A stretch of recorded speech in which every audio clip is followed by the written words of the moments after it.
My opinion is we saw the enemy today at Pete Hegseth's Armed Services Committee hearing, and it's us. Not you, but the toxic game of division played by the people who we put in power. Let me ask you, what questions would you have for a potential Secretary of Defense? What are you going to do about China, Russia, terror, Pentagon size, drones? Or would your top concern be his marriage? Is your biggest fear that an army of trans folk are going to take over? Because those were the concerns that the most deliberative body in the world focused on today. Here is the moment that Democrats are choosing to send around the internet as their big win. Senator Tim Kaine giving Hegseth the Bill Clinton. I want to return to the incident that you referenced a minute ago that occurred in Monterey, California in October 2017. At that time, you were still married to your second wife, correct? I believe so. And you had just fathered a child by a woman who would later become your third wife, correct?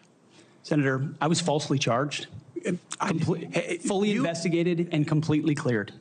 So you think you were completely cleared because you committed no crime. That's your definition of cleared? You had just fathered a child 2 months before by a woman that was not your wife. But I assume that in each of your weddings, you've pledged to be faithful to your wife. You've taken an oath to do that, haven't you? Senator, as I've acknowledged to everyone in this committee, I'm not a perfect person, I'm not claiming to be. But no, I just asked a simple question. You've taken an oath like you would take an oath to be Secretary of Defense in all of your weddings to be faithful to your wife. Is that correct?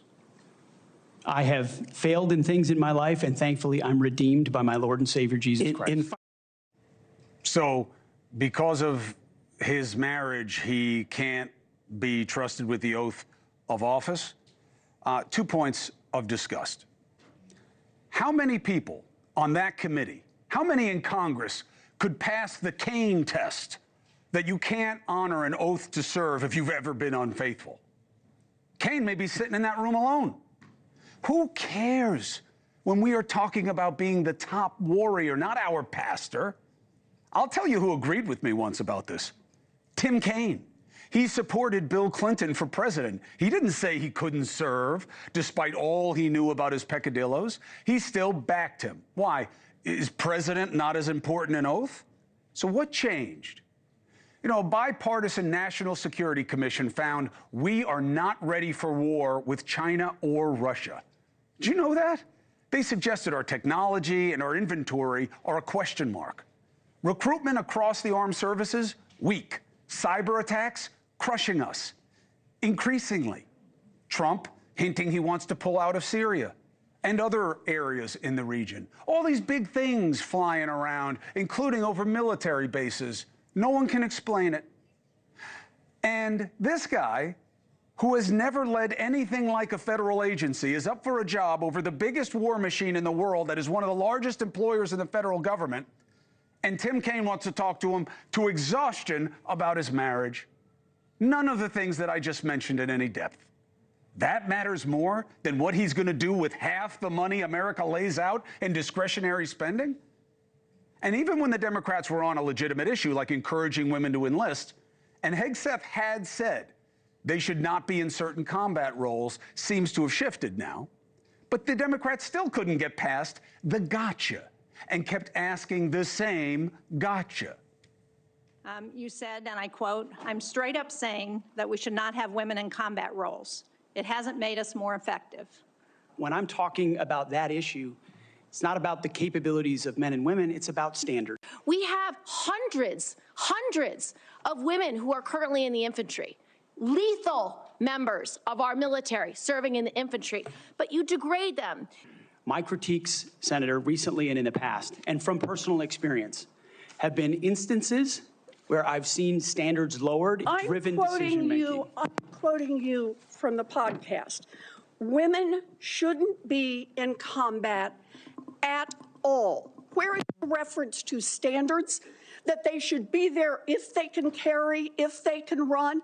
I don't see that at all, Mr. Hegseth. Look, there is a real issue here, okay? It's at best an open question that we're stronger if women stop serving in combat roles. You know, studies have shown women serve a critical role on the battlefield in intelligence gathering that men can't do. And I've watched women step up in combat situations and do things I could never do. But that's not what the Democrats were really after. It was a play to division, that Trumpers are misogynists. And what burns is that there is a real issue here with recruitment, and we never talk about it. And it's not about gender, it's about pay. Over 22,000 active duty troops in 2019 were on food stamps. Did you know that? That means thousands of military members of families are literally living in poverty while loved ones are serving. And that they don't want to worry about. That's not a threat. His marriage, gender gotchas, that's what matters. Look, here's the worst part. The right did not take the opportunity for high ground that the left gave them, an opportunity to discuss what really matters to national defense. Most of them seem to think, on the right, that the biggest threat to America is DEI. They're vetting a Secretary of Defense, and their concern isn't why we were found to be unprepared for war with our major enemies, or again, why we can't identify what's flying all over the place, including over military bases that Hegseth would have to control, or what happens if Trump wants to pull out of Syria, and whether ISIS will take that as an open invitation to expand. Instead, they made it about the war they really care about most. Not war with Russia, not with China or Iran or ISIS, or the cyber war we're clearly losing, but the culture war. The senator's most pressing concern for the Pentagon, judging by many of the questions, DEI. If confirmed and you issue an order saying we are going to rip the Biden woke yoke off the neck of our military and focus on lethality and warfighting, how do you think the troops will react? Senator, I know the troops will rejoice. They will love it. They will love it. DEI is not about giving everybody opportunity. It is rooted in cultural Marxism. The Department of Defense spent over 5 million man-hours on quote-unquote counter-extremism and diversity training, what you and I might call woke training or DEI. How many genders are there? Tough one. Senator, there are 2 genders. I know that well. I'm a she-he, so I'm on board. How many push-ups can you do? I did 5 sets of 47 this morning. 47 because Trump's the 47th president. Listen, how many push-ups he can do is probably one of the pithiest things that guy asked. How is any of this a priority? He's not running for office.